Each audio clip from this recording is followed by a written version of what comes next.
What's up YouTube? My name is Caden and you're watching Gas at Garage. In this video, we're going to be tearing down the top end on my 2003 Bombardier DS650 Sport Quad here. 2 weeks ago at Mini Mayhem, I overheated this thing really bad and blew the top end on it. So in this video, we're going to be tearing this engine down and seeing what actually happened so I can rebuild it.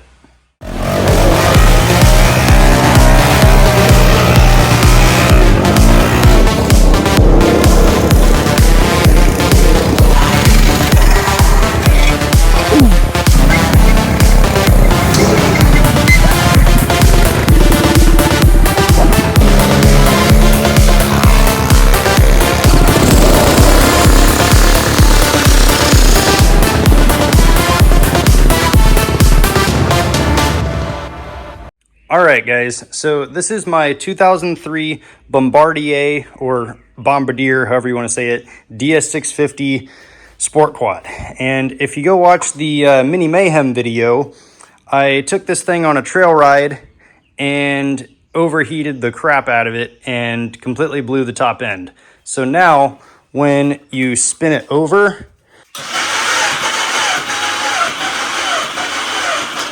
battery's kind of low, but it has no compression. So this thing most likely blew a head gasket and it could have warped the head and maybe messed up the cylinder. I'm not 100% sure, but we're going to be finding that out in this video because we're going to completely tear apart this top end.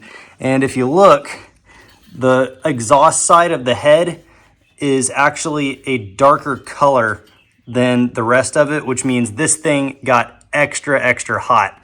And I knew that the head gasket was already bad in this thing because the last few times I changed the oil, it was milky, which means the coolant was leaking through the head gasket into the oil and causing it to get all milky and foamy like that. But what I failed to realize was that that was just lowering my coolant level inside the radiator. And it just never occurred to me to check my coolant level, which is why it overheated. So if you go underneath this cover right here and lift it up and check the radiator, there is nothing in there. It's hard to see, but I looked down in there with a flashlight and this thing is bone dry. So that's definitely why it overheated and blew up. So let's go ahead and get started by removing the seat, the gas tank, and the front fairings on this thing and start tearing apart this top end.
All right, so I've got the fairings and the gas tank taken off of this thing, and I took off the exhaust off camera just because I've done it before in other videos and it takes utterly forever, and it's kind of boring to watch me just get 1/4 turn on a wrench for 30 minutes straight. So I skipped it, I didn't film it, but we got the exhaust off, and I also decided to clean up this engine a little bit, at least just get some of the dirt and grime off of it, mainly just so I don't get any debris down inside the engine when I take apart this top end. So now that that's done and it's actually looking somewhat decent now, let's go ahead and start taking apart this top end.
right, so I'm looking into this top end, and I've got an Allen on the crankshaft with the spark plug out to spin this thing over. And watch the exhaust valve, or the exhaust cam, when I spin the engine over.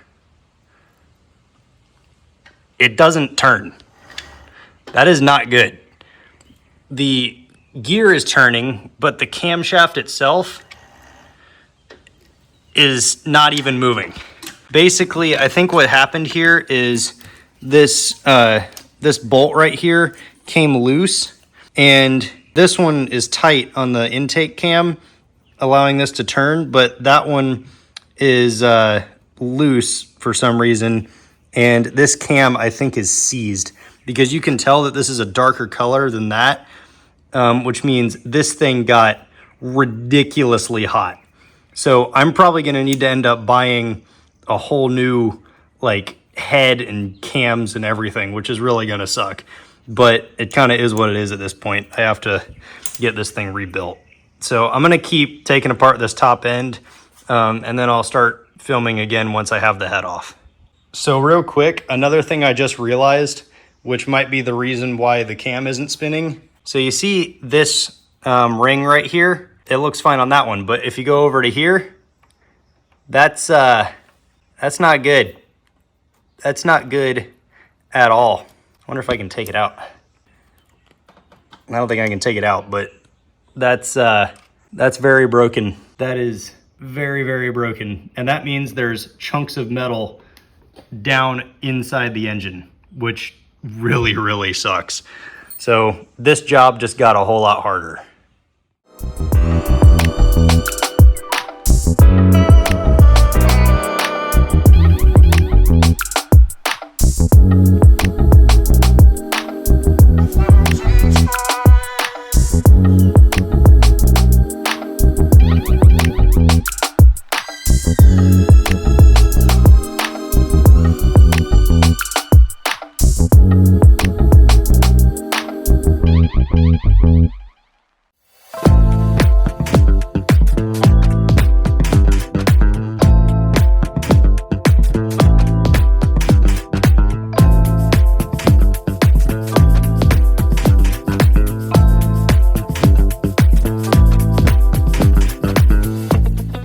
All right, so I'm about to take this head off, and I've got 10 of the 11 pieces of hardware that hold that on. The 11th one is that bolt right there, which is actually pushing the head up because it's hitting the starter, but that'll be nice because it'll pop the head off for me. But before we pop that head off and have a look inside it, these cams, or at least the exhaust cam right here, is totally cooked. This went right there, and it used to look like that, but that is very, very broken, and I have to find the other pieces, which I'm pretty sure fell down inside the engine, down inside there. So that's going to be fun trying to get those out. But I'm looking at this thing, and it's pretty dark, and it's got some super thick, sticky sludge on it. And this little plastic piece right here that goes right between the cam gears is melted, and it literally started to drip down. That's how hot this engine got. And you can see this is all discolored right here, and the underside of this, you can see that's burnt right there, and then this is all mangled up right there. It's rough, and this cam, the gear just spins on it, because what this ring is supposed to do, it has these little things in it right there, that little circle, and it's supposed to hold the gear on, and that's what that bolt does. Because that bolt, when you tighten it down, you don't have to tighten it too tight, but it just holds it on, so it holds it in the proper position. So this cam is absolute trash now, so I have to buy a new one, and I'll probably just replace both. And I found a whole new head and valve train on eBay. It is used, but it looks to be in pretty good shape, and it comes with both cams, the retainer brackets, all the bolts, a valve cover, and obviously the head with the valve springs. And I think it also comes with a new cam chain and cam chain guides, because this one also started to melt, so it's pretty cooked. And you can also see, not only is this side all burnt over here, but also there's little bits of melted plastic all inside of here. So this head is absolutely roasted and it's completely dead. It needs to be replaced. So let's go ahead and pop this head off.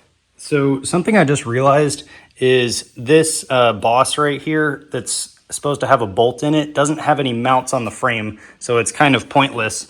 And since there's 4 studs that come up through this head, I'm gonna have to lift it straight off. I can't bend it or angle it to the side, I mean. So there's like no clearance under there to lift this off, because that looks like it's gonna hit right there. And I definitely do have to take the intake manifold off, so I'll go ahead and do that off camera, and I'll probably just lay some towels over this and take a grinder to that and just go ahead and cut that off, because it's not doing anything and I don't really care about this head. I'm throwing it away anyway.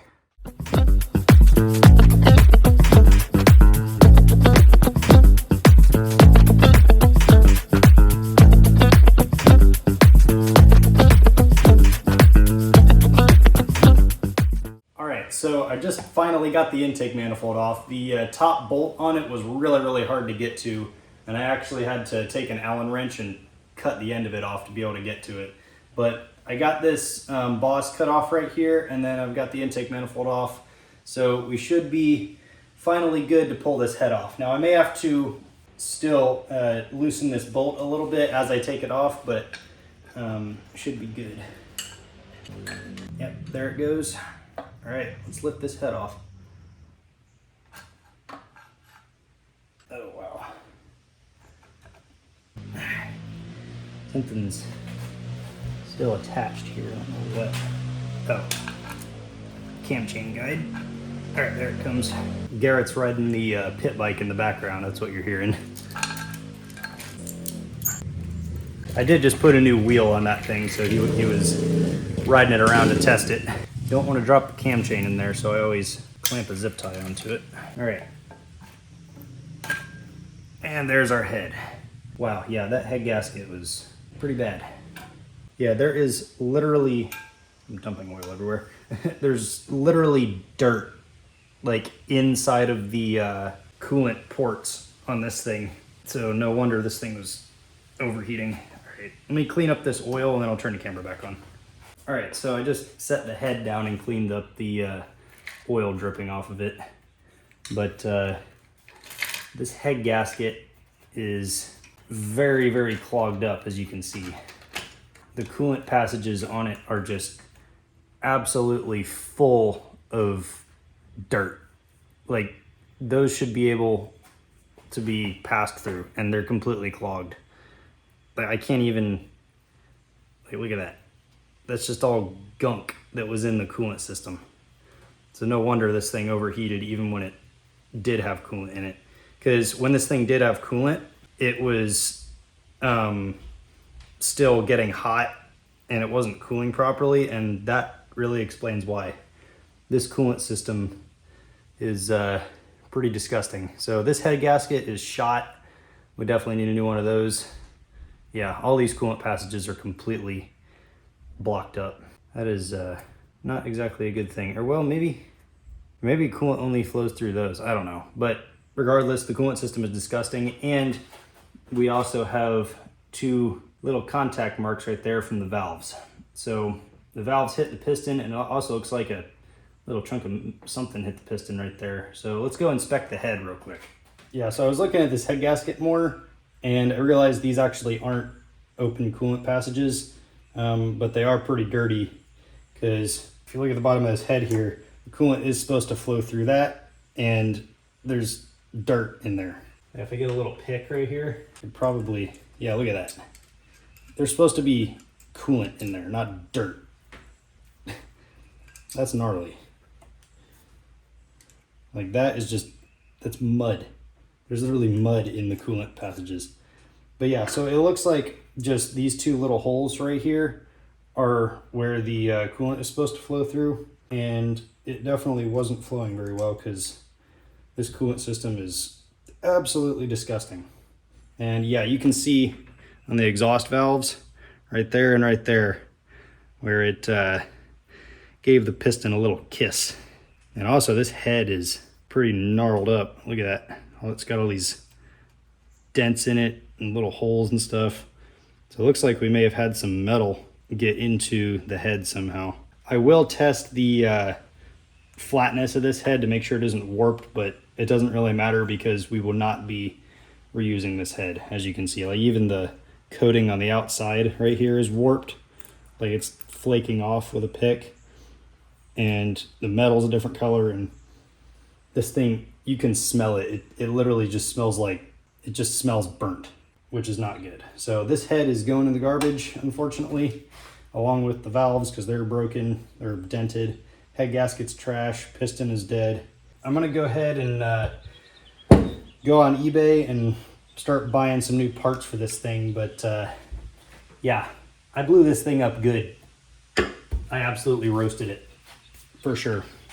All right, so the next step in this process is gonna be removing the cylinder. It's literally just two small bolts. I don't even know if you can see them on camera. So I have to get those out, and then I can pop this cylinder off and remove the piston, and then also try and locate the two little chunks of metal, or 3 or 4 or however many there are, that fell down inside there. So let's go ahead and get that done.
All right, so we finally have this top end completely disassembled, and I got the piston out right here, and it actually doesn't look too bad. The skirts are a little bit scored right there, but also the oil ring, it has this outer part to it, and then like a little spring looking ring that's inside it, but a huge chunk of it looks like it's missing. So that's kind of not really a good thing. I may have to look down in the engine and try and find it. I haven't looked for the rest of these pieces yet. I'll probably just do that off camera because it's going to be hard to film it. But our cylinder here actually doesn't look too bad. The inside of it doesn't look scored at all, and I don't feel any sort of wear marks or anything on the inside. It's like perfectly smooth. So what I'll probably do is just clean out all these little flecks of plastic that melted on the inside of there, and then I'll probably try and clean out this coolant passage right here, and then we will definitely reuse this because that cylinder is still perfectly fine. But we will be replacing the piston and the head and the whole valve train like I mentioned before, and I think the new head also comes with a new thermostat right there, so that'll be nice. But I don't really think we'll even need the thermostat, because one thing I am going to do on this is I'm going to utilize this switch right here that isn't connected to anything. I don't even know why it's there, but I'm going to use it since it's not connected, and I'm going to connect it to the radiator fan right here, so I can just manually turn on that fan, and it'll just give me peace of mind that this thing will always have a way of staying cool even at slow speeds. Because before, sometimes the fan would kick on, sometimes it wouldn't, and it would get hot sometimes, and other times it would stay cool. So just having that peace of mind is going to be nice with a manual switch. So I will turn the camera back on once I have all the new parts, now that I know what I need to order. But this took quite a while to do, but I'm really glad I'm doing it because this top end was way worse than I thought. So I'll turn the camera back on once I have all the new parts. Oh, and also one more thing.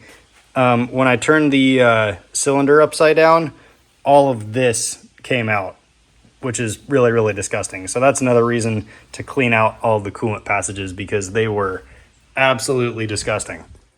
All right, guys, so I actually decided to wait until the next video of this project when the parts get here, but right now I do want to drain the oil on this thing And I also want to take off the clutch cover over here to see if I can find the other chunks of metal from that cam. And also I was looking down here in a flashlight, and there's quite a bit of plastic pieces down in there that I need to remove. So I'm going to go ahead and drain the oil on this thing, remove this little water pump cover right here, and then remove this whole clutch cover. So this is adding a little bit more work, but I kind of have to do it. I have to get the other chunks of metal out of here. But I did find a pretty big chunk right here. I found this piece, which was sitting right next to one of the gears. So I'm glad I got that out of there. But I'm still missing quite a bit that goes right here. Not to mention all the plastic that's in there. So let's go ahead and take this cover off and try and fish that stuff out of there.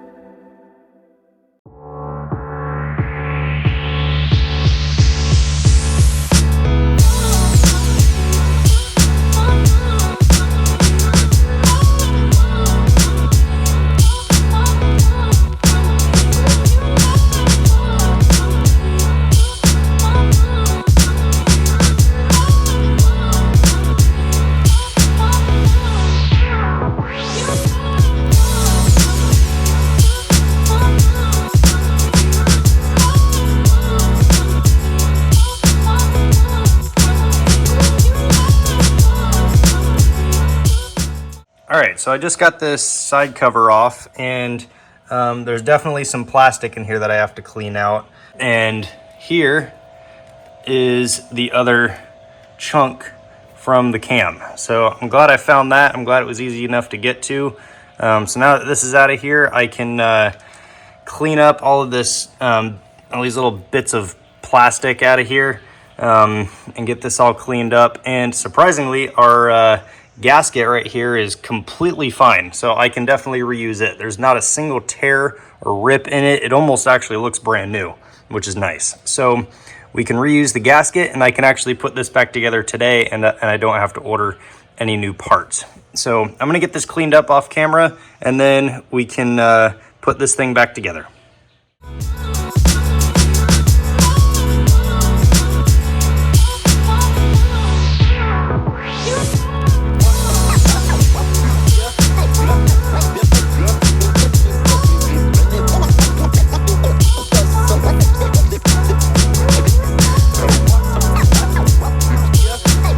I torqued all of these clutch cover bolts to 85 inch-pounds, which is about 7 foot-pounds.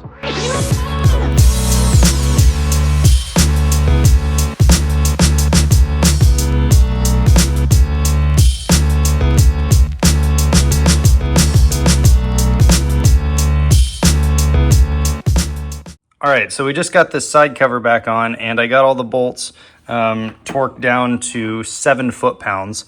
But something I noticed about this water pump is that the pin that's supposed to go through that hole right there and through the shaft is missing. So that could have been a contributing factor as to why this thing overheated so easily, because since this was just free spinning on that shaft, the shaft couldn't grab it well enough and get enough force on it to actually pump the coolant all the way up into the top of the head. So that was probably one of the reasons why this thing overheated, but we definitely need to fix it. So I'll probably just put a pin in this off camera just because it's super easy, and then I'll put the water pump cover back on. But that's probably going to be it for this video, because I don't have the parts in from eBay yet, and I don't want to make a super long video here. So that's going to be it for this video, guys. Thanks for watching. Don't forget to like, subscribe, and leave a comment. And in the next video of this project, we will have all of the parts in from eBay, and I am going to be getting a higher compression piston to put in this thing, which should definitely add some power to this. So stay tuned for that, and thanks for watching.